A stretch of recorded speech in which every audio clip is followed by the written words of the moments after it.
কাঁদতে কাঁদতে শেষ রাতের দিকে ক্লান্ত হয়ে মেঝেতেই ঘুমিয়ে পড়েছিল মেহের। দরজার করাঘাতের শব্দে ঘুম ভেঙে যায়। তড়িঘড়ি করে ছুটে যায় দরজার দিকে। দরজার ওপাশে মর্জিনা খালা দাঁড়িয়ে। মর্জিনা খালা এই বাসার কাজের লোক, ওনাকে আমি খালা বলেই ডাকি। মর্জিনা খালা আমাকে দেখে হাসি মুখে বলে ওঠে, মেহের মামনি, তোমাকে বড় ম্যাডাম নিচে ডাকছে, আমাকে বলেছে তোমাকে ডেকে দিতে, জলদি নিচে চলো। তুমি যাও খালা, আমি ফ্রেশ হয়ে আসছি। মর্জিনা খালা চলে গেলে দরজা ভিড়িয়ে ওয়াশরুমের দিকে যায় মেহের। বিয়ের পরিধান করা শাড়ি এখনও পাল্টানো হয়নি। রাতের এই সব ঘটনার পর কাঁদতে কাঁদতে ওইখানেই ঘুমিয়ে পড়েছিল মেহের।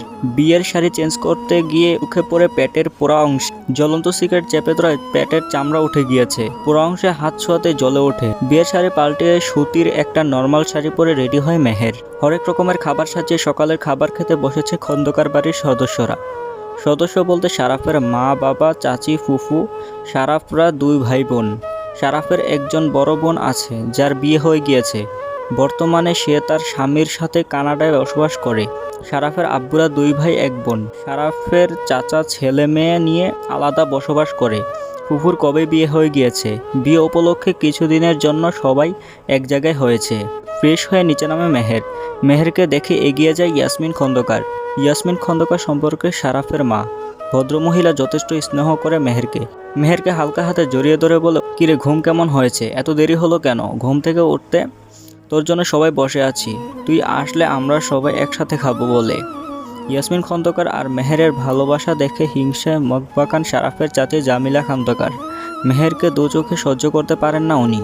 যতবার শারাফের বাড়িতে উনি এসেছেন, কোনো না কোনোভাবে মেহেরকে নাকানি চুবানি খাইয়েছেন। মেহেরের হাত ধরে টেবিলের কাছে নিয়ে যান ইয়াসমিন খন্দকার। মেহেরকে বসতে বলে জিজ্ঞেস করে, শারাফ কি এখনও ঘুম থেকে ওঠে না নাকি?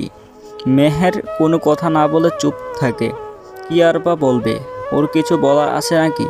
রাতে মেহেরকে একা করে ফেলে দিয়ে সে যে শারাফ বেরিয়ে গিয়েছিল, এখন পর্যন্ত আর ওর দেখা মেলেনি। মেহেরকে চুপ থাকতে দেখে কিছুটা হয়তো আন্দাজ করতে পারেন ইয়াসমিন খন্দকার। তাই তো আর কিছু জিজ্ঞেস না করে মেহেরকে খেতে বসতে বলেন। মেহেরকে দেখে ঠাট্টা ছলে শারাফের ফুফু রাবেয়া খন্দকার বলে, কি রে মেহের, চুপচাপ খেতে বসে গেলি যে?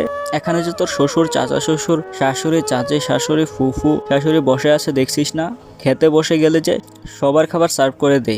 লজ্জিত ভঙ্গিতে দাঁড়িয়ে বলে ওঠে, সরি, আপনারা বসুন, আমি খাবার বেড়ে দিচ্ছি। মেহেরকে উঠতে দেখে থামিয়ে দেন হামিদ খন্দকার। বলে ওঠেন, মেহের মামনি, তুমি বসে থাকো, তোকে খাবার বেড়ে দিতে হবে না। গলা ছেড়ে হাঁক ছাড়েন মর্জিনা খাবার উদ্দেশ্যে হন্তদন্ত পায়ে রান্নাঘর থেকে উঠে আসেন তিনি। এসি বলে ওঠে, আমাকে ডাকছিলেন বড় স্যার? হ্যাঁ, তোমাকে ডেকেছিলাম আমি। সবার খাবার পরিবেশন করে দাও। জি বড় স্যার বলে সকলকে খাবার বেড়ে দিতে লাগলো মর্জিনা খালা। খুনসুটি হাসি ঠাট্টায় সমাপ্ত হয় খন্দকার বাড়ির সকালের নাস্তা খাওয়ার পর্ব। সকলের খাওয়া হয়ে গেলে মেহেরকে ডেকে নিয়ে যান ইয়াসমিন খন্দকার। জিজ্ঞেস করে শারাফ মেহেরের সাথে কোনো খারাপ ব্যবহার করছে কিনা। রাতের ঘটে যাওয়া সব কথা চেপে গিয়ে হাসি মুখে বলে, না বড় মা, শারাফ ভাই আমার সাথে কোনো খারাপ ব্যবহার করেনি, আমাদের মাঝে সব কিছু ঠিকঠাকই আছে। মেহেরের কথা শুনে স্বস্তির নিঃশ্বাস ফেলে ইয়াসমিন খন্দকার। উনি তো মা, তাই জানেন ওনার ছেলে কতটা রাগী। তার উপরে মেহেরের সাথে বিয়েটা এক প্রকার বাধ্য হয়ে করেছে শারাফ, তাই ওনার মনে অনেক দুশ্চিন্তা ছিল।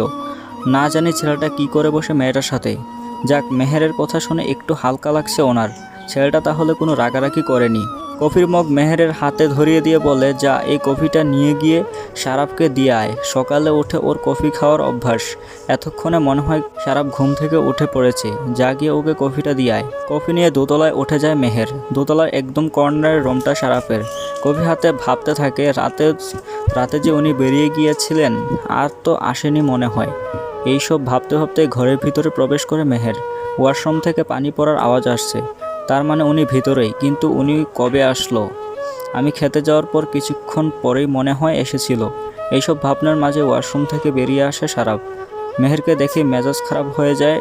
বিরক্তিকর কণ্ঠে মেহেরকে বলে ওঠে, কি চাই? সকাল সকাল তোর এই মুখটা আমাকে না দেখালে হচ্ছিল না বুঝি? যত সব ফালতু থার্ড ক্লাস মেয়ে কোথাকার, বের হ আমার রুম থেকে। শারাফের কথা শুনে মনটা খারাপ হয়ে যায় মেহেরের। কফি দিতে এসে যে ওকে এত কথা শুনতে হবে জানলে ও কখনই আসতো না। কফির কাপটা শারাফের দিকে বাড়িয়ে দিয়ে বলে, বড় মা আপনার জন্য কফি পাঠিয়েছে, বলেছে আপনার কফিটা দিয়ে দিতে, তাই আপনার ঘরে এসেছি। মেহেরের হাত থেকে কফির কাপ নিয়ে চুমুক বসায় কাপে। এক চুমুক খাওয়ার পরেই পুরো কফি মেহেরের দিকে ছুঁড়ে মারে শারাফ। রেগে বলে ওঠে, একটা কফি নাকি শরবত, সকালবেলা মুডটাই দিলি নষ্ট করে। কফির কাপ হাতে ধরিয়ে দিয়ে ঘর থেকে বের হতে বললে মেহেরকে। ভিজে জবজবে মেহের মাথা নিচু করে কফির কাপ হাতে ঘর ছেড়ে বেরিয়ে যায়।